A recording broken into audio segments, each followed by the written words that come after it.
Hello and welcome to the online platform of Rouse Academy for Competitive Exams. And I, Pragya Pandey, welcome you all to our very special series on daily news review. So, without wasting any time, let's see what is in the news. The first article is talking about eye on oil और यहाँ पर हम बात करने वाले हैं OPEC plus countries के बारे में। देखिए रिसेंटली हुआ क्या है, वर्ल्ड का जो लार्जेस्ट ग्रुप है क्रूड ऑयल का, जिसे हम यूजुअली ओपेक प्लस के नाम से जानते हैं, ये एग्री हो गया है कि ये जो अपनी ऑन गोइंग प्रोडक्शन कट है उसको जारी रखेगा 2024 में, क्योंकि यहाँ पर आप देख पा रहे होंगे कि ऑयल के जो प्राइजेस हैं उनको उनके गिरते हुए दामों को देखते हुए उसको कंसर्न को एड्रेस करने के लिए ये इस तरीके का डिसीजन यहाँ पर लिया जा रहा है। नाउ आपने देखा होगा लगातार ओपेक प्लस कंट्रीज़ बार बार न्यूज़ में रहती हैं, तो सबसे पहले हमें ये जानना होगा कि आखिर ये ओपेक प्लस कंट्रीज़ हैं कौन सी।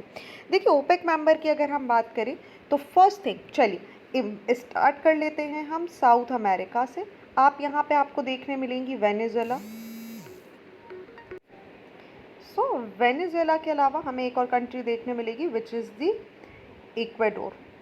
अब इसके अलावा और कौन सी कंट्रीज़ हमें देखने मिलेंगी, चलिए हम यूएई के पास आ जाते हैं, तो हमें देखने मिल जाएगी सऊदी अरेबिया, हमें देखने मिलेगा Iran, we will find Iraq, Kuwait, we will also find Qatar here.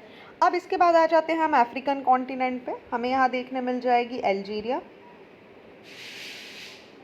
हमें यहाँ देखने मिल जाएगा Libya, Nigeria, Equatorial Guinea, Gabon, Angola and Republic of the Congo. ठीक है, तो ये तो एक रही पहली बात जो आपको पता होना चाहिए। चलिए नेक्स्ट पॉइंट पे आते हैं। ओपेक की अगर हम बात करते हैं तो देखिए ओपेक स्टैंड किसके लिए करता है, ऑयल प्रोडक्शन। ठीक है, पहली चीज़ oil organisation of the petroleum exporting country, इसका हेडक्वार्टर कहाँ है, अगेन ये भी इम्पॉर्टेंट चीज़ है, वियना ऑस्ट्रिया में इसका हेडक्वार्टर आपको देखने मिलेगा। इसको बनाया गया था 1960 में इन Baghdad by Iran, Iraq, Kuwait, Saudi Arabia and Venezuela. एक तरीके का ये परमानेंट इंटर गवर्नमेंटल ऑर्गेनाइजेशन है जो कि मैनेज करता है सप्लाई ऑयल के सप्लाई को, उसका जो प्राइस है इंटरनेशनल मार्केट में उसे डिटरमाइन करने का काम करता है। Also in order to avoid any fluctuation जो कि किसी भी तरीके से इकोनॉमिक प्रोडक्शन या परचेसिंग को इम्पैक्ट करेगा, उससे भी डील करने का काम करता है। मेंबर की जैसे हमने बात करी तो आप देखेंगे कि ओपेक का जो मेंबरशिप है वो ओपन है फॉर एनी कंट्री जो कि सिग्निफिकेंट है एक्सपोर्ट ऑयल के लिए, और इस तरीके के जो आइडियाज़ हैं वो यहाँ पर लाने के लिए। अब नेक्स्ट क्वेश्चन आ जाता है ओपेक प्लस के बारे में। ये एक बड़ा ग्रुप है जिसे ओपेक प्लस बोला जाता है, और ओपेक प्लस का जो फॉर्मेशन है ये 2016 में हुआ था ताकि ज़्यादा से ज़्यादा जो ग्लोबल क्रूड ऑयल मार्केट है उस पर यहाँ पर कंट्रोल किया जा सके। नॉन ओपेक मेंबर कंट्रीज 20 का पार्ट आपको देखने मिलेंगी, और जो नॉन एपेक मेंबर है वो भी यहाँ पर ओपेक और नॉन एपेक मेंबर यहाँ पर आपको देखने के लिए मिल जाएंगे। ये सभी लोग जो इसकी पॉलिसीज़ हैं उसके साथ बाइंड होते हैं। So this loose grouping of countries known as the OPEC plus, जिसमें इंक्लूड है Azerbaijan, Bahrain, Brunei, Kazakhstan, Malaysia, Mexico, Oman, Philippines, Russia, Sudan and the South Sudan. अब पॉइंट यहाँ पर एक आता है कि क्या ओपेक प्लस ज़्यादा प्रोमिनेंट है हमारे सामने, तो यस, ओपेक की जहाँ पर आप देखेंगे 14 मेंबर्स इसको कंट्रोल करते हैं 35% ग्लोबल ऑयल सप्लाई को। वहीं आप देखेंगे ओपेक प्लस पे यहाँ 10 कंट्रीज़ जैसे रशिया, मैक्सिको, कजाकिस्तान, दे शेयर, उनके जो शेयर है वो यहाँ पर 55% आप देखेंगे इंक्रीज़ हो गए हैं, मतलब 90% होल्डिंग कैपेसिटी आपको यहाँ पर देखने के लिए मिलती है। एंड बिकॉज ऑफ दैट जो ओपेक प्लस है इसका हायर लेवल इन्फ्लुएंस हमें वर्ल्ड इकोनॉमी में देखने के लिए मिलता है, इसीलिए इनकी प्रोमिनेंस ज़्यादा है। Now the questions come India and the OPEC plus. तो India has spent like 120 billion dollar while importing 228.6 million tons of crude oil from Iraq. India import करता है लगभग 23 billion dollar worth of oil. Iraq is the largest importer of India, followed by the Saudi Arabia, Iran, Nigeria and UAE. हालांकि आप देखेंगे OPEC plus countries जैसे Mexico, Malaysia, Oman, Russia, India buys oil spending more than 10 billion dollar as well. So यहाँ पर एक जो difference है वो हमें देखने मिला है। अब यहाँ पर क्वेश्चन था कि भाई अचानक से स्लैश डाउन क्यों कर दिया गया। तो आपको पता है रशिया और यूक्रेन की वॉर के बाद रशिया ने अचानक से क्या करा, इनफैक्ट कोविड पैंडमिक क्राइसिस, इन दोनों कंडीशन ने कि जो प्राइस है इसको स्लैश डाउन करने के लिए प्रोडक्शन को यहाँ पर एक तरीके से कंट्रीज़ को पुश कर दिया। So this is about this entire article. चलिए आगे बढ़ते हैं अगले आर्टिकल की तरफ, जहाँ पे बात की जा रही है डीप फेक के बारे में। हम बात करेंगे एआई टेक्नोलॉजी के बारे में। क्यों ये बात यहाँ पर चर्चा में है, रिसेंटली आपने देखा होगा कुछ रेसलर हैं न्यू दिल्ली से जो यहाँ पर प्रोटेक्ट कर रहे थे। आपको पता है यहाँ पर साक्षी मलिक जैसे बड़े बड़े जो रेसलर्स हैं वो यहाँ पर प्रोटेस्ट कर रहे थे। वहीं पर एक ऐसी इमेज इनकी यहाँ पर शेयर की गई है, एक फ़ोटो यहाँ पर अपीयर हुई है जहाँ पे ये जो चारों प्रोमिनेंट रेसलर्स हैं जो दुखी थे उनकी एक सेल्फी आई है कि दे आर वेरी हैप्पी, और बाद में उस पता चला कि नहीं ये तो डीप फेक फोटोग्राफ है। आज की डेट में आप देखिए टेक्नोलॉजी इतनी ज़्यादा बढ़ चुकी है, मॉडर्न टेक्नोलॉजी की आप देखेंगे जहाँ पर जो इन्फॉर्मेशन है जो शेयर की जा रही है you can not trust on that information. So एक फॉल्सीफाई मीडिया का जो कॉन्सेप्ट है, एक जो फॉल्सीफाई एलिमेंट्स हैं वो यहाँ पर बढ़ते जा रहे हैं। सो डीप फेक इमेजेस या वीडियो की अगर हम बात करते हैं, चाहे आप चैटबॉट की बात कर लें जो इंटेलिजेंसी को मिमिक करता है, चाहे हम दूसरे फॉर्म्स की बात करें, सो दे आर नॉट ट्रस्ट वर्दी at this point of time. So this is a high time जहाँ पर आप देखेंगे ये इशू हमें देखना पड़ रहा है। इसी के अलावा आपने देखा होगा एक ALS एसोसिएशन है यूएस में जिसने वॉइस क्लोनिंग इनिशिएटिव को लिया।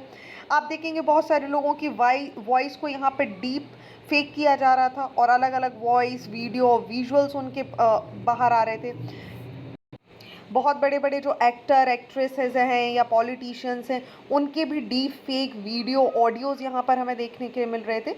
सो nowadays when it comes to deep fake वो इतना ज़्यादा क्लोज हो जाता है कि आप उसको आइडेंटिफाई नहीं कर सकते कि रियल क्या है और फेक क्या है, इसीलिए हम इसे डीप फेक बोल देते हैं।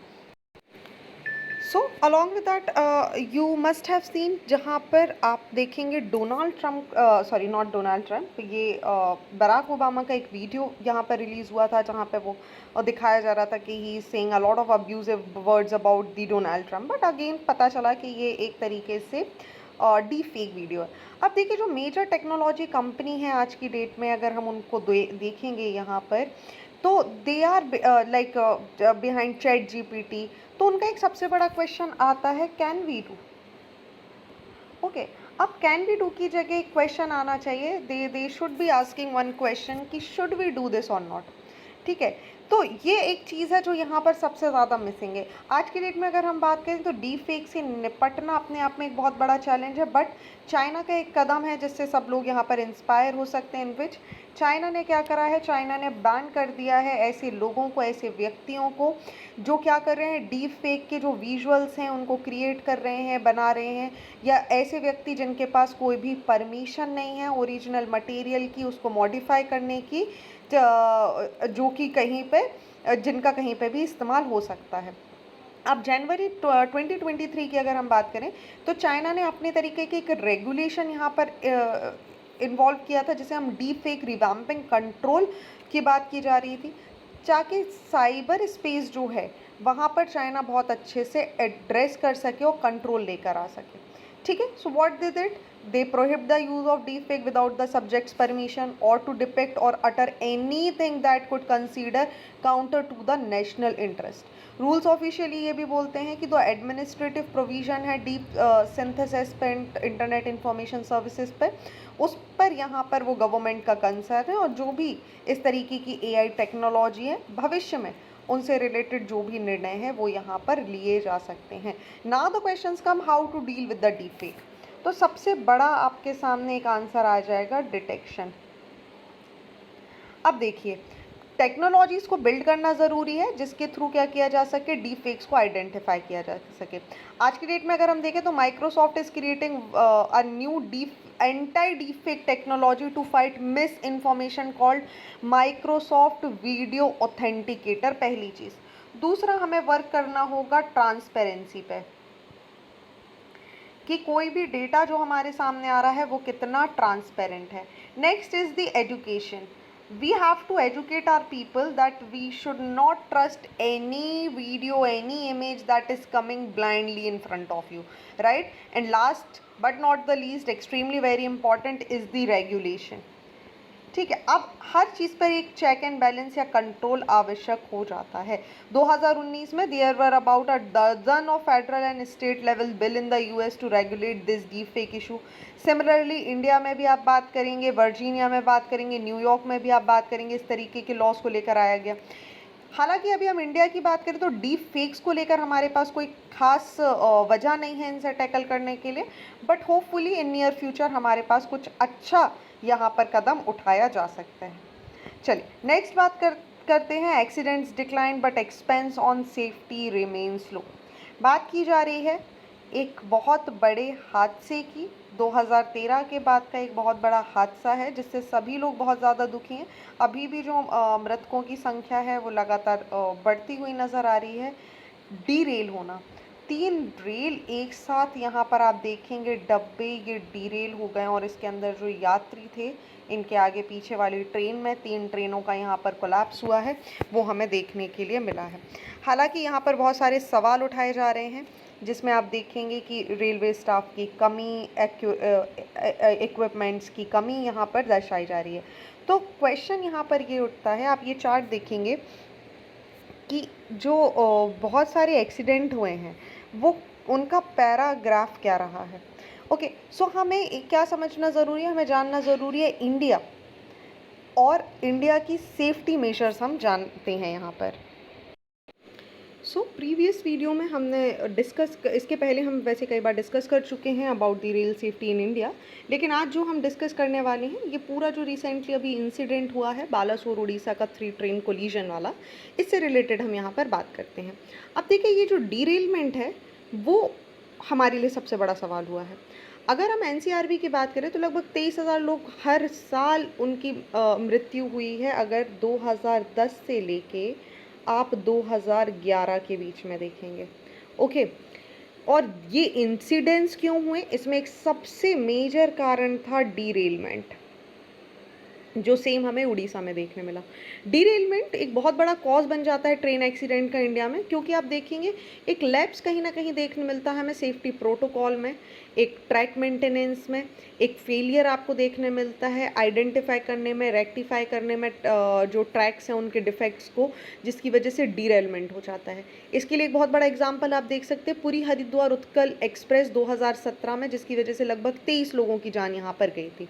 दूसरा जो इंसिडेंट आपको देखने मिलते हैं वो उसका एक कारण हो जाता है कोलिजन।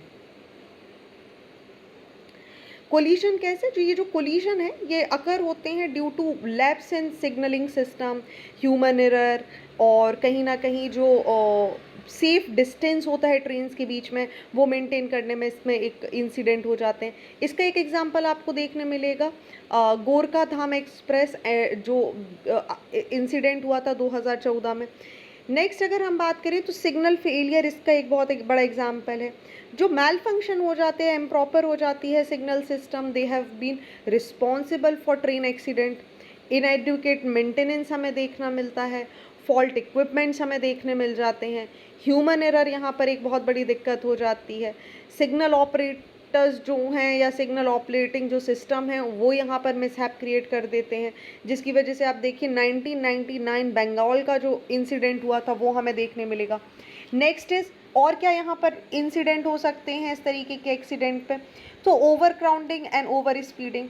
अब देखिए ओवर क्राउडिंग ट्रेन की अगर आप बात करेंगे तो आपने कई बार इमेजेस में देखा होगा, आपने अपनी आंखों से ये दृश्य देखा होगा जहाँ पर लोग कैपेसिटी से ज़्यादा यहाँ पर ट्रेन पर चढ़ जाते हैं, और वहीं एक ओवर स्पीडिंग, तो lack of proper crowd management और जो एक फेलियर हमें देखने मिलता है स्पीड लिमिट का, ये बहुत बड़ा सेफ्टी कंसर्न बना हुआ है।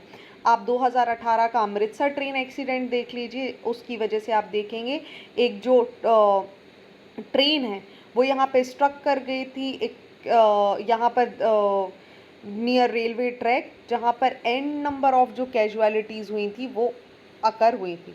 सो why the safety of Indian railway is still paramount. तो देखिए कारण भी हमें समझना ज़रूरी है कि इंसिडेंट क्यों हो रहे हैं। तो पहला तो है हाई वॉल्यूम। हाई वॉल्यूम किसका? हमारे यहाँ पैसेंजर की संख्या बहुत ज़्यादा है, लगभग आप देखेंगे तो fourth largest railway network India का है, लेकिन 3.5 बिलियन लोग इस नेटवर्क का यहाँ पर इस्तेमाल करते हैं। तो एक बहुत बड़ा पैसेंजर वॉल्यूम हमारे पास है, जिसकी वजह से जो सिक्योरिटी और सेफ्टी लैप्सेस हैं वो बार बार हो जाते हैं।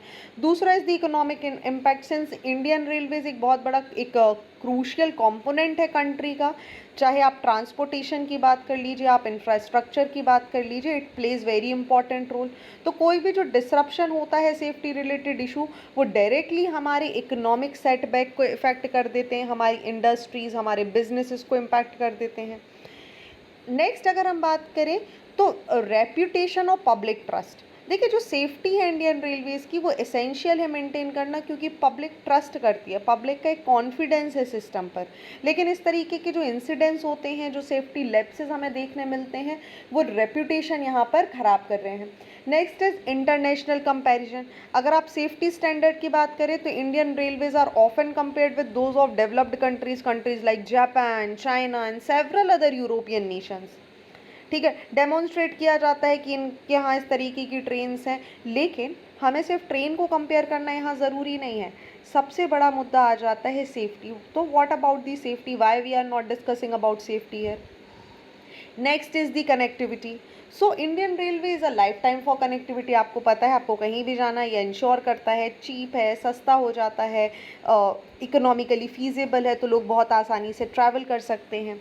Next is the regulator compliances. तो सेफ्टी एक रेगुलेटर रिक्वायरमेंट है, लीगल ऑब्लिगेशन होना चाहिए इंडियन रेलवेज़ के लिए, जहाँ पे सेफ्टी प्रोटोकॉल्स को ध्यान दिया जाए। तो क्या ऐसे सिस्टम है जिन पे हम काम कर रहे हैं? Since we have already discuss, I am not going to get in to detail, which is the Kavach system. हम कवच सिस्टम पर यहाँ पर काम कर रहे हैं। हम राष्ट्रीय रेल संरक्षण कोष के बारे में बात कर रहे हैं। हम मिशन रफ्तार के बारे में बात कर रहे हैं। ठीक है, हम इंफ्रास्ट्रक्चर एनहांसमेंट की बात कर रहे हैं। हम मैन्ड लेवल क्रॉसिंग को यहाँ पर कम करने की बात कर रहे हैं। तो these are the few things which Indian government right now is doing, जो इनके लिए है। चैलेंजेस क्या हैं? तो देखिए, चैलेंजेस में टेक्निकल ग्लिचेस हो सकते हैं, कांस्टेंट प्रायोरिटाइजेशन हो सकता है, तो ये सारी चीज़ें हमें यहाँ पर देखने के लिए मिलेंगी। ऑलराइट, चलिए आगे बढ़ते हैं अगले आर्टिकल की तरफ, जहाँ पर बात की जा रही है NIRF IIT Madras retain number 1 spot. So national institution ranking framework यहाँ पर अंडर द एजुकेशन मिनिस्ट्री, इन्होंने अनाउंस किया है इंडिया की रैंक जो आपको देखने मिलेगी इन 2023 ऑफ हायर एजुकेशन। और आप इसमें पाएंगे कि जो IIT मद्रास है वो यहाँ पर टॉप स्कोर के साथ देखने मिल रहा है। तो ये स्कोर क्या है और NIRF क्या है, इसके बारे में समझ लेते हैं। देखिए, जब हम NIRF की बात करते हैं तो पहले आपको इसका फुल फॉर्म पता होना चाहिए, which is the national institution ranking framework. किसके अंडर में काम करता है? Under the ministry of education. इसके पहले अस्वाइल दी इसको ही हम ministry of human resource development बोलते थे, इन सितंबर 2015। So it is the first ever effort by the government of India to rank the higher education institution in the country. So जो भी participation होता है NIRF में, it was made compulsory for all the government run education 2018 से, जिनको यहाँ पर count किया जाता है। असेसमेंट के पैरामीटर्स क्या है? तो देखिए, 5 पैरामीटर्स पे ये काम करता है। ये 5 पैरामीटर्स कौन से देखने मिलेंगे? TLR, first is the teaching learning and resources क्या है? रिसर्च और प्रोफेशनल प्रैक्टिस कितनी है, जिसे हम RP भी बोलते हैं। देन ग्रेजुएशन आउटकम यहाँ पर क्या देखने के लिए मिल रहा है? आउटरीच और इंक्लूसिविटी क्या है?